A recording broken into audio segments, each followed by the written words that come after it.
ketika kita melepaskan dari memori masa lalu dan imajinasi masa depan. Karena hanya manusia yang punya dua hal ini, Mas. Karena dengan dua hal ini, tujuan utamanya adalah agar bisa menciptakan sesuatu. Co-kreator itu ini alatnya. Jadi ini tuh alat canggih untuk menciptakan, tapi bagi orang yang nggak bisa pakainya, justru membunuh dirinya. Maka hari ini orang, dalam tanda petik ya, disiksa oleh masa lalunya dan tersiksa oleh yang belum terjadi gitu. Kamu cari satu orang, siapapun itu, di mana satu orang itu adalah orang yang kalau dia ngomong kamu dengerin 100%. Ya, kalau bisa pasangan sih, tapi memang PR sih memang ya. PR banget. Artinya kalau si orang ini ngomong, kamu dengerin 100%, jangan sambil main handphone, jangan sambil mikir kemana, coba hadir 100% untuk dengerin dia ngomong. Buat program ini, bergetarlah dalam tanda petik, untuk menemukan ternyata aku bukan jabatan ini ya. Ternyata aku bukan kepintaran ini ya. Ternyata. Akhirnya apa, Mas? La. Bukan. Yang ada hanyalah ilallah. Maka aku adalah kesadaran yang akan kembali kepada kesadaran. Innalillahi wa inna ilaihi rojiun. Dan pulang hanya di saat ini, Mas. Jadi kalau sekarang mau ngomongin ilaihi rojiun, nggak usah nunggu nanti. Saat ini, ketika kembali kepada kesadaran, disitulah ilaihi rojiun. Gitu. Oke. Hampir semua ajaran spiritual, ajaran agama mengatakan bahwa kepedihan, penderitaan itu semuanya hanya ilusi gitu. Tetapi kita hanya mempercayai itu sebagai teori, tidak beranjak untuk mengalaminya secara real, secara nyata gitu. Nah, salah satu cara supaya kita kemudian bisa mengalaminya adalah hadir utuh di sini saat ini. Karena kita akan terbebas dari kekhawatiran, kegelisahan, terbebas dari yang namanya waktu gitu, masa lalu dan masa depan gitu. Karena masa lalu pun sebenarnya adalah masa sekarang yang sudah kita alami dulu gitu kan ya. Ya Kang ya. Nah, itu memulainya supaya kemudian bisa konsisten hadir di sini saat ini gitu. Bagaimana Kang? Itu satu. Yang kedua, kalau tadi bicara soal Adam, katanya kan kalau cerita-cerita guru-guru waktu kita masih kecil di musola, di masjid gitu, diturunkan dari surga ke bumi gitu. Bisa nggak kalau kemudian itu diambil sebuah conclusion bahwa ketika kita stay di kesadaran itu, kita menjadi pengendali dan penyaksi utuh, itu surga. Tapi pada saat kemudian kita merasa diri kita adalah pikiran, itu adalah buminya itu gimana Kang? Oke, kita bahas satu-satu ya. Oke, Mas, sekarang hari Jumat. Apa buktinya, Mas? Gimana kita mau membuktikan hari Jumat? Iya. Ya. Tapi karena kita sepakat aja sih. Kesepakatan Mas, bersama. sepakat ya? Jumat ya. Kita ngebuktiin Jumat aja nggak bisa kok. Apa buktinya? Betul ya, Mas ya? Iya. Ini simpel dulu nih. Nggak usah jauh-jauh dulu nih. Oke. Berarti pertanyaannya, hari, tahun, jam, semuanya kesepakatan. Buat teman-teman yang di Bali sekarang lebih cepat 1 jam. Gitu ya? Iya. Oke. Berarti pertanyaannya, ketika kita bicara saat ini, atau masa lalu, atau masa depan, sebetulnya kan itu sesuatu yang quote and quote adalah masa lalu dan masa depan itu ilusi gitu. Dan yang saya selalu ulang-ulang, Mas, 2 ya. Jadi tadi kita tahu bahwa semuanya ini kesepakatan. Saya ngomong waktu udah masa lampau. Berarti kita ini nggak pernah diam dalam tanda petik. Kita ini kalau bicara dalam waktu dinamis gitu. Artinya apa? Yang namanya hidup ketika kita melepaskan dari memori masa lalu dan imajinasi masa depan. Karena hanya manusia yang punya 2 hal ini, Mas. Karena dengan 2 hal ini, tujuan utamanya adalah agar bisa menciptakan sesuatu. Co-kreator itu ini alatnya.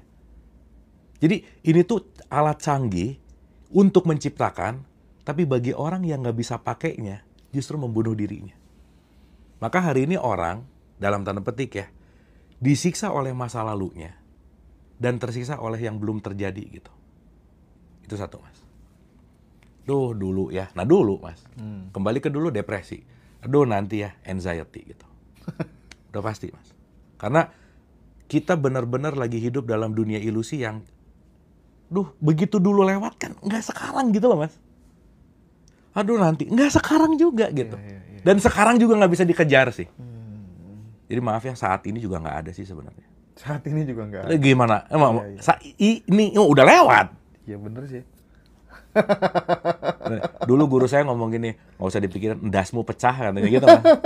Pusing mikirin ini, mending dialamin. Dialamin ini. Nah, artinya, Mas, Endasmu pecah. kalau kita bicara dalam konteks ya, let's say ya, satu poin yang membuat kita sulit hadir utuh di sini saat ini adalah kita terlalu memberikan nutrisi kepada pikiran kita dan membiarkan dia melakukan aktivitas tanpa kontrol kita gitu, Mas. Akhirnya apa? Dia loncat depan, loncat belakang, loncat depan, dan seterusnya gitu. Maka, maaf banget ya, ini jawabannya retorik banget sih. Gimana sih kita latihan di sini saat ini? Latihannya adalah hening.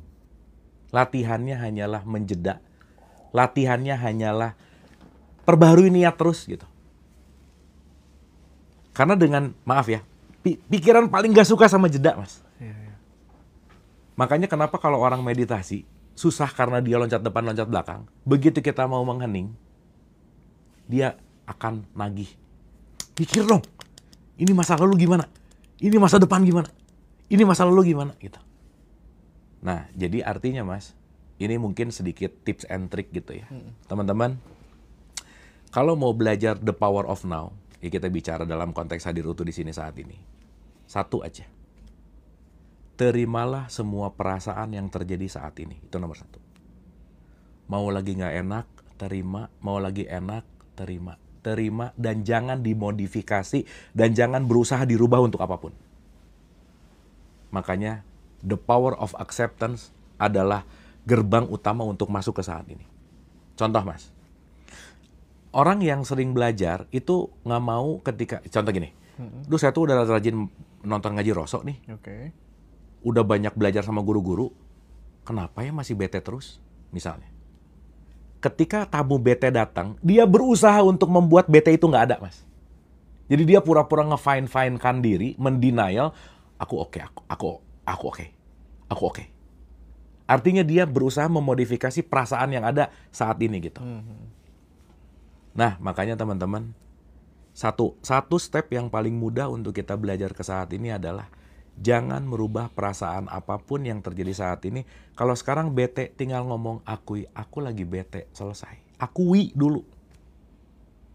Nah, dalam ranah meditasi itulah aku bisa nonton perasaanku, pikiranku, dan ketika aku belajar jadi penyaksi, aku punya jarak antara pikiran dan aku yang sejati. Disitulah kedamaian terjadi. Oh, ternyata aku cuman mikir ini ya. Oh, ternyata itu cuman pikiran ya. Ternyata itu cuman kekhawatiran ya. Ternyata itu cuman ketakutan ya. Ternyata dengan skup latihan yang lebih panjang lagi, kita lebih banyak menjarak antara pikiran dan si kesadaran gitu. Itu yang pertama. Yang kedua, Mas, saya ulang-ulang lagi ini gitu. Gimana latihannya? Simple. Stop multitasking. Dah, satu aja. Dan teman-teman, ini rada PR sih memang. Tapi kalau nggak dilatih nggak bisa. Dan saya dapat rumus ini waktu saya ikutan monk Hinduism gitu ya. Jadi saya pernah ikutan pelatihan untuk jadi monk di Hinduism gitu. Salah satu guru saya itu monk di Hindu itu, dia bilang gini, Mas, ini keren banget. Kamu cari satu orang, siapapun itu, di mana satu orang itu adalah orang yang kalau dia ngomong kamu dengerin 100%. Ya, kalau bisa pasangan sih. Tapi memang PR sih memang ya. PR banget. Artinya kalau si orang ini ngomong, kamu dengerin 100%, jangan sambil main handphone, jangan sambil mikir kemana, coba hadir 100% untuk dengerin dia ngomong. Karena kebanyakan sekarang, Mas Hendra tahu ya bahwa dalam penelitian kekinian, orang sekarang fokus tuh bisa cuma 8 detik, Mas Hendra. 8 detik. ikan mas aja 9 detik mas. Kita kalah sama ikan loh. Kalah sama ikan mas kita ya. Ya, dahsyatnya. Nice banget ini. Sorry to say bahwa lagi fokus dikit, tangan udah pengen lihat WA lah apa. Suami ngomong, istrinya sambil WhatsAppan ataupun sebaliknya. Ya kamu ngomong aja, aku dengar kok. Nggak bisa, nggak bisa. Ini kalau pakai bahasa kerennya, undivided attention. Atensi yang tidak terpecah. Coba latihan aja selama sebulan. Cari satu orang. Kalau dia lagi ngomong, dengerin 100%, pikirannya hadir, perasaannya hadir, dengerin aja. Nah, dengan kita melatih itu, dulu saya 6 bulan latihan ini mas, karena si pelatihannya 6 bulan gitu ya. Waduh mas, dengan saya belajar ngelatih fokus ini, dengan saya belajar tidak saya selalu menghargai orang yang ngomong dengan mau dengerin. Listening skill itu dahsyat banget terhadap fokus kita gitu. Nah sekarang public speaking banyak, tapi listening skill tuh dikit sih. Maka banyak orang yang tidak punya kemampuan mendengar yang baik. Kenapa? Begitu dengar pikirannya kemana, pikirannya kemana, pikirannya kemana. Nah jadi saya rasa yang pertama adalah hening. Yang kedua, tidak multitasking. Yang ketiga, coba belajar kalau orang ngomong dengerin 100%.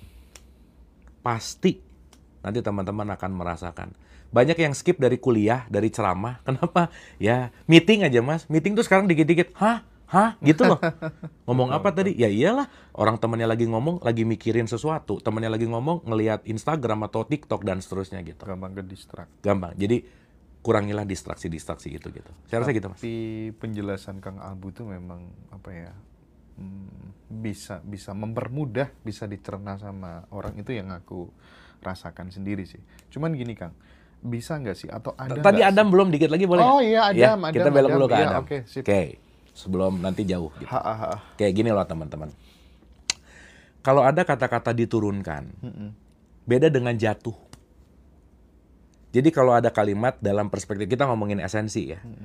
Adam turun itu artinya yang asalnya kesadaran murni, dia turun level kesadarannya menuju kepada materialistik. Makanya disebut dunia. Dunia itu alam rendah. Jadi Adam turun dari surga. Kalau kita lagi ada di ketenangan, kedamaian, itu surga banget mas. Di saat ini tuh surga. Tapi begitu hawanya jalan, huldinya dimakan, banyak pengen, banyak mau, banyak ekspektasi, turunlah dia ke dunia. Mulai tuh dia gelisah, mulai kesadarannya ketutup, mulai ada ekspektasi. Nah, hawa surga jadi nggak kerasa. Kenapa? Ya gimana mau mengalir orang banyak pengen. Gimana mau mengalir orang ekspektasinya tinggi. Nah itulah disebut nar gitu. Maka kita udah bahas ulang-ulang ya. Surga dan neraka nggak ada kaitannya sama letak geografis gitu. Tapi surga dan neraka itu adalah bagaimana, entah itu bicara sikap hati, entah itu bicara kesadaran. Karena kata kuncinya adalah begitu kamu tenang, damai, dan bahagia, itu adalah surga. Begitu sebaliknya, itu adalah neraka gitu. Dan ini switch on, switch off gitu. Gitu mas. Jadi Adam turun tuh bukan ngibuk kayak Mr. Bean gitu, bukan gitu ya. Tapi kata kuncinya adalah, contoh gak usah jauh-jauh gini lah mas. Bangun tidur, aduh rasa feel good, happy, nyaman. Lihat WhatsApp, ada berita. Bete, nah itu tuh lagi turun tuh. Action, ngebales, marah, jadi benci, nah udah tuh. Itu drop banget gitu. Dan itu kita switch on, switch off sih. Dalam keseharian gitu. Simpelnya kurang lebih gitu mas. Oke. Kang Abu, ada nggak sih misalnya kata-kata dari tokoh spiritual atau kemudian guru Zen atau apa gitu, yang mungkin dengan memberikan pertanyaan apa kepada diri kita yang itu bisa menarik kita untuk hadir utuh di sini saat ini gitu, yang itu bisa kita tanyakan ke diri kita gitu, ada nggak sih? Oke. Setidaknya gini mas, nomor satu ya, karena ini berkaitan sama interaksi. Ini juga yang saya latih ulang-ulang sih mas. Mau ngapa-ngapain selalu nanya dulu, penting nggak gitu mas. Penting nggak? Dah simple aja. Ini penting nggak untuk aku lakukan? Ini penting nggak aku lakukan? Ini penting nggak aku lakukan? Seenggaknya begitu ngelihat komen, begitu ngelihat sesuatu, ketika aku ada kata-kata ini penting nggak, aku menjarak antara actionku dan kesadaranku, supaya tidak action dilakukan tanpa sebuah kesadaran gitu mas. Makanya mungkin kalau pakai bahasa ya mas ya, dalam tradisi Islam, kenapa sih kalau ada apa-apa astagfirullah? istighfar. Istighfar gitu. Tapi kan sekarang istighfar kan jadi latah aja kan, kadang-kadang kan. Astagfirullah. Tapi ketika kita beristighfar itu dengan kesadaran, sebetulnya itu ruang jeda sesaat. Kita hadir ke saat ini. Supaya kebiasaan tidak men-take over kita. Supaya emosi nggak men-take over kita gitu. Jadi, ini yang beneran saya praktekkan gitu bahwa, ya let's say nanti kan kembangannya jadi banyak. Bagus nggak kalau saya ngomong ini? Penting nggak? Ini apakah saya butuh nggak sih? Atau pengen? Butuh nggak? Penting nggak? Bagus nggak? Itu adalah, teman-teman sebenarnya bisa memodifikasi dengan semua kata. Tapi kata kuncinya cuma sederhana sih mas. Membuat jarak antara respon yang datang dan perilaku yang akan dilakukan. Karena kalau jaraknya lumayan jauh, ya balik lagi lah. Ngomong dulu baru mikir atau mikir dulu baru ngomong, kan kita tahu ya, yang lebih sering adalah ngomong dulu baru mikir. Tapi at least ketika kita ada menjarak dengan kata-kata apapun, saya pakai selalu bahwa penting nggak ya? Bagus nggak? Omongan gini tepat nggak ya? Orang ini tersinggung nggak ya? Jadi waktu saya cerita Mas Hendra, kalau lagi marah, hitung 1-100 gitu. 1, 2. Dulu guru saya ngasih tahu gitu. Cuman saya memodifikasi dengan sederhana bahwa saya diam dulu gitu. Penting nggak? Oke nggak? Boleh nggak? Butuh nggak? Semua saya didiamkan dulu gitu mas. Di freeze moment dulu, di pause dulu gitu. Yeah. Gitu. Nah karena udah jadi habits gitu. Jadi si pause moment ini mungkin udah jadi sesuatu hal yang nggak pakai di nggak pakai di program lagi bahwa kalau ada sesuatu, nah gitu. Diam dulu. Hening dulu gitu. Itu sih mas. Itu bisa dikembangkan sendiri-sendiri ya Kang Abu ya? Pasti. Makanya kalau di tradisi Islam kan kita disuruh sholat 5 waktu mas. Iya. Sholat 5 waktu itu kan kata kuncinya untuk jeda sesaat. Jeda sesaat. Iya. Diam dulu, tutup semua, santai relax. Impulsif dari pikiran, perasaan, emosi, ego. Lepasin dulu. Flow. Salam kanan, salam kiri. Nah, indah banget sih mas. Iya. Misal dengan apa yang kurang pada saat ini, itu kan juga bisa sebagai pemantik gitu ya, supaya kemudian kita benar-benar hadir utuh begitu ya Kang Abu ya. Iya. Intinya cari anchor aja sih mas.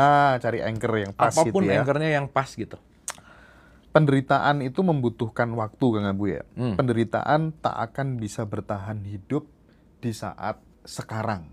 Nah, berarti konsekuensi logisnya ketika kemudian kita bisa stay hadir di sini sekarang secara utuh begitu, kita jadi orang juga mungkin akan gampang mengiyakan, jangan gitu. Iya nggak sih kira-kira gampang bilang iya gitu loh, maksudku nggak gampang. Oh nanti jangan-jangan gini, nggak ada kekhawatiran karena memang hadir utuh di sini saat ini gitu. Iya. Cuman kalau boleh saya lebih tepatkan lagi gini mas, jangan nunggu masalah selesai untuk bahagia. Karena bukan harus selesai dulu baru bahagia. Bukan harus selesai dulu baru bisa saya berhak untuk bahagia gitu mas. Nah, apa kaitannya? Gini, bagaimana akan ada penderitaan ketika penderitaan itu hanya ada di memori dan di imajinasi? Kan cuma 2 mas. Penderitaan itu adalah yang datang nggak sesuai dengan ekspektasiku. Nggak sesuai dengan keinginanku. Derita itu cuma di masa lalu dan masa depan selesai. Maka ketika ada di tengah-tengah, ruang tanpa penderitaan adalah ruang tanpa nama itu, adalah ruang di mana di sini sekarang saat ini. Rumi pernah mengatakan gini, masa lalu dan masa depan menyelubungi Tuhan dari pandangan kami.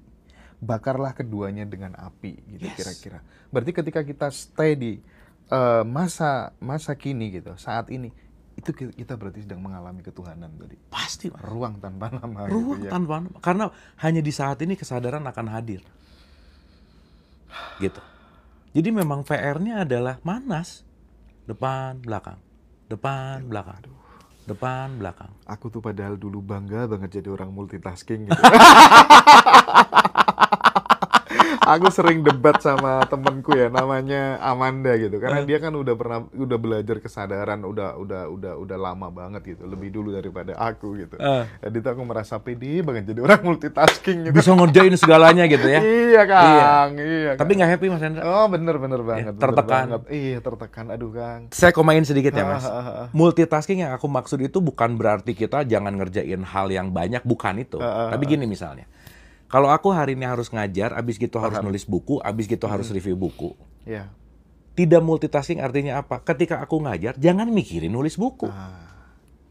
100% aja di sini. Iya. Ketika aku nulis buku, jangan mikirin ngajar. Gitu loh, Mas. Sehingga kan kalau di Quran ngomong lakukanlah satu, kalau udah beres baru pindah. Iya. Misal kalau ibu-ibu nih suka komplain juga kan, ibu-ibu tuh kan memang multitasking. Ya bener sih, lagi masak, lagi nyuci. Ya lakukan, tapi gini, ketika dia lagi masak jangan mikirin nyuci gitu. Ketika lagi nyuci jangan mikirin pel gitu misalnya. Oke. Dan seterusnya gitu. Dan ya balik lagi sih, multitasking akan melatih kita untuk terus dalam tanda petik ya, anxiety sih. Kalau keterkaitannya sama manifestasi menjadi lebih powerful dan lain sebagainya, ada nggak? Maksudnya gimana? Dengan apa tuh namanya, selalu hadir di sini saat ini itu tadi. Ya Mas, kalau udah hadir di sini saat ini, ngapain manifestasi lagi? Nggak butuh apa-apa. Iyalah. Iya, bener juga ya. Karena di situ source-nya udah nyampe nih. Dan ketika source-nya nyampe, inspirasi ada di situ. Pengetahuan ada di situ. Power ada di situ, Mas. Gitu. Tapi kan memang kalau kita nggak loncat depan, loncat belakang, nggak asik juga kali, Mas. Iya Ya udah aja. Tapi bagi teman-teman yang masih kesulitan, mungkin dia akan bertanya gini, bukannya masa lalu itu nyata? Karena ia menentukan siapa diri kita hari ini gitu. Dan masa depan menentukan tindakan kita hari ini gitu. Kan sering muncul pertanyaan seperti itu. Pasti. Makanya bukan berarti membenci masa lalu. Yang sering saya cerita, Mas, kalau nyetir, lihat spion sekali-kali aja. Kalau lihat spion mulu, nabrak dong. Iya. Itu kan jadi pelajaran. Oke. Dan setiap apapun yang terjadi pada hidup kita tidak luput direkam di memori kita. Gitu. Dan masa depan bukan berarti nggak dipikirin, bukan. Make a plan, iya. Kita bikin perencanaan, iya. Tapi jangan hidup di masa depan gitu. Dalam artian, ketika kita benar-benar bisa, oke, planning A, planning B, ya lepas gitu. Kita nggak ngoyo kepada hasil gitu loh, Mas. Oke, Kang. Gitu. Jadi maaf ya, bukan jadi apatis, beda loh. Ini ada orang bisa, aku lagi belajar di sini saat ini, jadi malas-malasan. Bukan. Iya. Bukan. Tapi justru melakukannya penuh dengan atensi gitu. Jadi antusias lah bahasanya gitu loh, Mas. Aku tuh sebenarnya bahas ini tuh dulu juga sudah pernah lama sih dengan beberapa narasumber gitu. Cuman aku nggak tergerak untuk kemudian mengubah paradigmaku yang keliru tadi gitu. Tapi setelah ketemu Kang Abu Marlo gitu, mungkin karena aku ngerasa pas banget gitu. Akhirnya aku jadi praktik mengalami pelan-pelan sendiri gitu kan. Seperti itu yang aku alamin, Kang Abu gitu. Kenapa coba, Mas? Nggak tahu kenapa. Jatuh tempo. Jatuh Udah tempo. waktunya. Oh, ngoten, geng. Karena Mas Hendra mau gimana pun kalau belum jatuh tempo nggak bisa, Mas. Gitu ya, Kang ya? Nggak bisa. Makanya kesadaran tuh nggak bisa dipaksain. Oh. Dan ini nggak bisa diwakilkan, Mas. Pun Mas Hendra nanti ngomong sama siapa-siapa, Mas Hendra harus, nggak bisa. Itu nanti yang akan jadi pelajaran Mas Hendra bahwa tidak ada yang bisa dipaksakan gitu. Gitu, Mas. Dan klik aja, udah selesai. Gitu. Tadi kan sempat ngomong soal aku nulis, aku review buku dan lain sebagainya gitu. Kang Abu kan nulis buku sama Kang Denis sama Mas Denis ya. Cuman teman-teman aku belum sempat undang Mas Denis, tapi udah kontak-kontak, mudah-mudahan nanti bisa terhubung segera. Nulis buku judulnya Mind Blowing. Kang, aku tuh dulu sebenarnya malu banget disuruh jualan kayak gitu tuh. Aku pokoknya ngapain gitu ya, jaim banget gitu. Tapi setelah aku baca buku-bukunya Pak Wayan, baca buku-bukunya narasumber yang top-top, aku tuh jadi ada panggilan jiwa gitu, Kang, untuk ini kayaknya memang buku ini harus ditransformasikan ke teman-teman ngaji Roso gitu ya. Karena ketika aku baca buku tuh menurutku aku bisa hadir utuh di sini saat ini sama dengan saat membaca buku itu tadi. Mas, aku sedikit cerita tentang itu ya. Teman-teman, ada dua perspektif ya, bahwa kita akan banyak mendapatkan ilmu dari buku. Tapi dalam perspektif subjektif saya, Mas, saya merutinkan diri baca buku sebetulnya bukan hanya untuk knowledge-nya, Mas. Tapi baca buku adalah meditasi buatku. Aku ngerasain itu akhir-akhir ini, sumpah. Kadang-kadang, Mas, maaf ya, nggak ngerti-ngerti amat sih. Tapi seenggaknya sejam aku nggak ngeliat handphone, sejam aku nggak ngeliat notifikasi, sejam aku tidak terdistraksi, aku istirahat, Mas. Jadi istirahatku tuh baca buku gitu. Keren. Nah, yang menariknya, ketika sering istirahat, Yang aku lakukan adalah aku tidak membaca bukunya, tapi aku berkomunikasi sama penulisnya gitu loh Mas. Quote and quote ya. Dalam artian akan ada vibrasi energinya lah gitu kira-kira. Kalau pakai bahasa langitnya lah dalam tanda petik. Tapi poin sederhananya adalah ketika kita mulai melatih dari lembar per lembar, dari mulai kita membaca apa, yang kita lakukan adalah lagi mengistirahatkan, kita terdistraksi oleh apapun. Ayo Mas, lagi baca buku kalau nggak terbiasa, baru 1 halaman udah ngek. Iya. Baru 1 halaman udah gimana gitu. Tapi pada saat kemudian kita mulai, aduh, aku mulai melekat terhadap ini gitu. Dengan baca buku, aku kembali charger ini. Charger. Sumpah, aku menjadi bebas gitu loh, Kang. Betul. Bebas gitu loh. Betul. Jadi kata kuncinya baca buku tuh nemuin diri sendiri sih Mas. Baca buku tuh sebetulnya adalah bagaimana connected to the higher self gitu. Itu sih kata kunci. Oh, Ibu Emi nonton. Saya berterima kasih atas kiriman buku dan bajunya ngaji Rasul. Oh, Bu Emi yang kemarin. Oh iya. Makasih banyak Bu Emi. Makasih ya. Bu. Aduh. Sembah suwun, hatur nuhun. Aduh, sehat selalu. Matur suwun Makasih, sangat bukunya ya. Bu. Wah, luar biasa. Makanya Mas Hendra dalam waktu dekat Mas Hendra kayaknya perlu nulis buku sih. Oh iya, Kang. Iya. Iya sih, Kang. Aku Buku udah perdama, buku. Ngaji Rasul udah ada bukunya belum? belum. Nah. Wis. Oke, preparation nih, Kang. Udah. Gitu. Saatnya Mas Hendra ngobrol sama diri sendiri lama gitu. Aduh, keren. Mas, aku boleh cerita sedikit Sip. rahasia nggak? Ayo. Itu di breakdown juga isinya kira-kira tentang apa gitu. Sejujurnya udah lupa sih. Nanti baca aja ya. Iya. Iya, Soalnya iya, nulisnya iya. juga nggak sadar Ayo, kan ayo, ya. lanjut, Dalam lanjut. tanda petik gitu. Mas Hendra, yang saya dapetin ya dari nulis buku. Kan saya selalu bilang gini Mas. Dulu di tahun 2012, hal yang paling saya takut untuk lakukan adalah menulis buku Mas. Dan saya mulai sadar bahwa jangan-jangan kalau aku takut sesuatu, itu yang harus aku kerjain. Karena begitu aku men-challenge ketakutanku, ternyata di balik ketakutanku ada bakat yang aku belum temukan Mas. Oke. Satu ya. Nah Mas Hendra, jadi kalau kita ngomongin suwung, meditatif, ini dalam perspektif subjektifku sebagai penulis gitu ya. Aduh gimana nggak bahasanya ya. Ketika kita benar-benar mengizinkan diri kita untuk lepas dalam tanda petik, apa yang dialirkan melalui tangan, ketikan jari-jariku, aku sangat merasakan bahwa aku sedang menyaksikan diriku hanya menjadi hamba Mas Hendra. Yang makanya aku ngomong ini lupa gitu. Yang bahkan sorry tuh saya Mas Hendra, kalau pakai bahasa pawayan guruku itu ya bahwa ada automatic writing gitu ya. Mas ini sih dalam perspektif aku ya ini ya teman-teman ya dewasa ya saya rasa ini.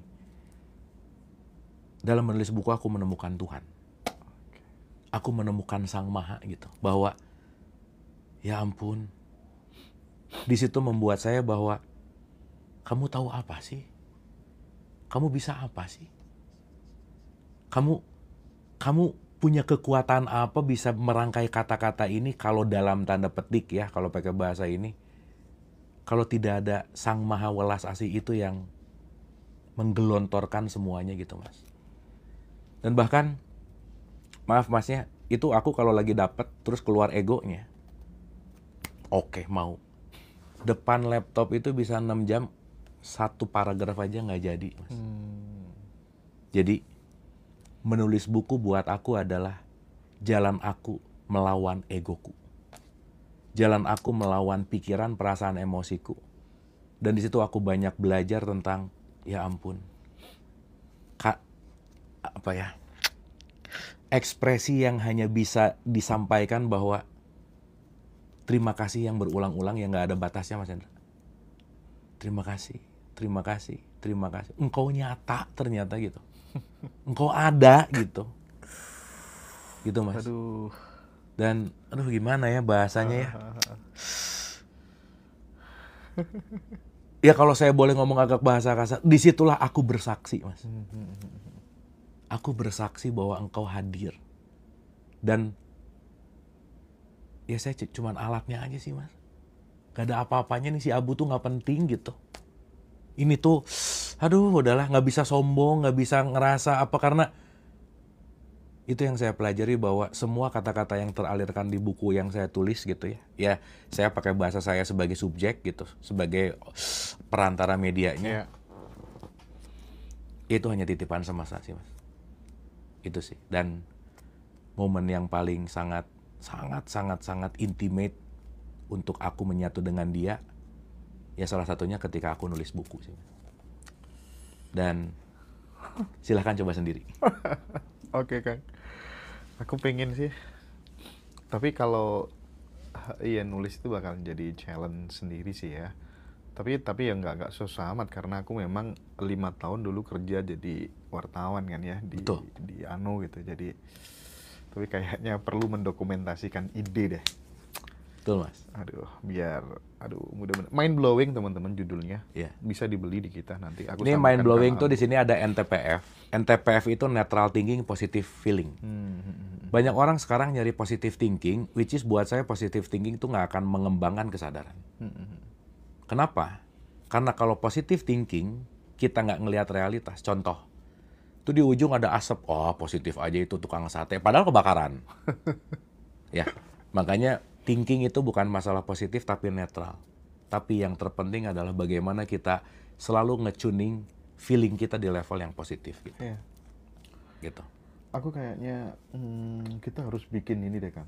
Kita ajak siapa Pak Wayan mungkin di Bali gitu ngumpul dengan teman-teman ngaji Roso Kang Abu. Kayaknya itu sudah waktunya deh Kang. Ini sih tinggal teman-teman nunggu pengumuman aja. Ya Mas Hendra ya. Karena beda antara ketemu layar sama ketemu langsung gitu. Dan saya rasa teman-teman ya mudah-mudahan ya kita diperjalankan untuk bisa saling jumpa. Karena perjumpaan itu akan memiliki impact esensial yang dalam banget gitu. Jadi tadi sama Mas Hendra, Mas nggak tahu nih muncul, kayaknya waktunya sih Mas kita bikin gathering nasional gitu.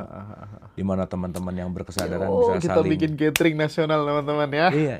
Oke. Kita bisa saling berbagi. Dan wah Mas, itu akan jadi ladang-ladang yang saya rasa akan banyak kebermanfaatan untuk kemanusiaan sih. Tapi memang karena aku mengalami langsung ketemu sama orang-orang yang level berpikir Belanda ke Soekarno-Hatta ke Bangka Belitung gitu. Turun dari pesawat gitu, aku ya mulai nulis buku Kang, buku saku kecil gitu, sama beliau. Gitu caranya dia ngajarin supaya aku belajar nulis tuh gitu caranya. Supaya jadi langsung laku ya, langsung praktek maksudnya gitu. Top banget. Jadi teman-teman supaya kita ketemu vibrasinya langsung, ayo kita dong bikin gathering nasional dengan Kang Abu, dengan Pak Wayan Mustika, dan mungkin dengan satu narasumber lagi terseru nanti biar dipikirkan sama Kang Abu bagaimana konsepnya. Tapi kita perlu untuk ketemu bersama-sama supaya gerakan membangun kesadaran ini menjadi social movement gitu ya.